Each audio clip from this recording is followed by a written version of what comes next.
اور جو تخت پر بیٹھا تھا میں نے اس کے دائیں ہاتھ میں ایک کتاب دیکھی جو اندر سے اور باہر سے لکھی ہوئی تھی اور اسے 7 مہریں لگا کر بند کیا گیا تھا۔ پھر میں نے ایک زور آور فرشتے کو بلند آواز سے یہ منادی کرتے دیکھا کہ کون اس کتاب کو کھولنے اور اس کی مہریں توڑنے کے لائق ہے؟ اور کوئی شخص آسمان پر یا زمین پر یا زمین کے نیچے اس کتاب کو کھولنے یا اس پر نظر کرنے کے قابل نہ نکلا۔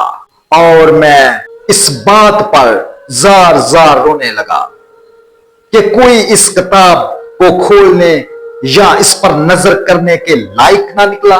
تب ان بزرگوں میں سے ایک نے مجھ سے کہا کہ مت رو، دیکھ یہودا کے قبیلہ کا وہ ببر جو داؤد کی اصل ہے، اس کتاب اور اس کی 7 مہروں کو کھولنے کے لیے غالب آیا۔ اور میں نے اس تخت اور 4 جانداروں اور ان بزرگوں کے بیچ میں گویا ذبح کیا ہوا ایک برا کھڑا دیکھا۔ اس کے 7 سینگ اور 7 آنکھیں تھیں۔ یہ خدا کی 7 روحیں ہیں جو تمام رائے زمین پر بھیجی گئی ہیں۔ اس نے آ کر تخت پر بیٹھے ہوئے کے دائیں ہاتھ میں اس کتاب کو لے لیا۔ جب اس نے کتاب لے لی تو 4 جاندار اور 24 بزرگ اس برا کے سامنے گر پڑے اور ہر ایک کے ہاتھ میں بربط اور عود سے بھرے ہوئے سونے کے پیالے تھے۔ یہ مقدسوں کی دعائیں ہیں۔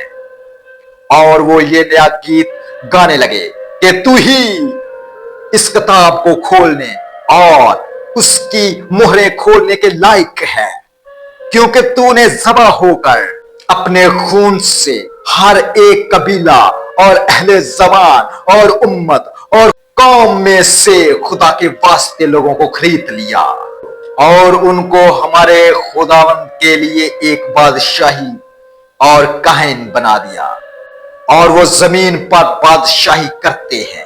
اور جب میں نے نگاہ کی تو اس تخت اور ان جانداروں اور بزرگوں کے گردا گرد بہت سے فرشتوں کی آواز سنی جن کا شمار لاکھوں اور کروڑوں تھا، اور وہ بلند آواز سے کہتے تھے کہ ذبح کیا ہوا برا ہی قدرت اور دولت اور حکمت اور طاقت اور عزت اور تمجید اور حمد کے لائق ہے۔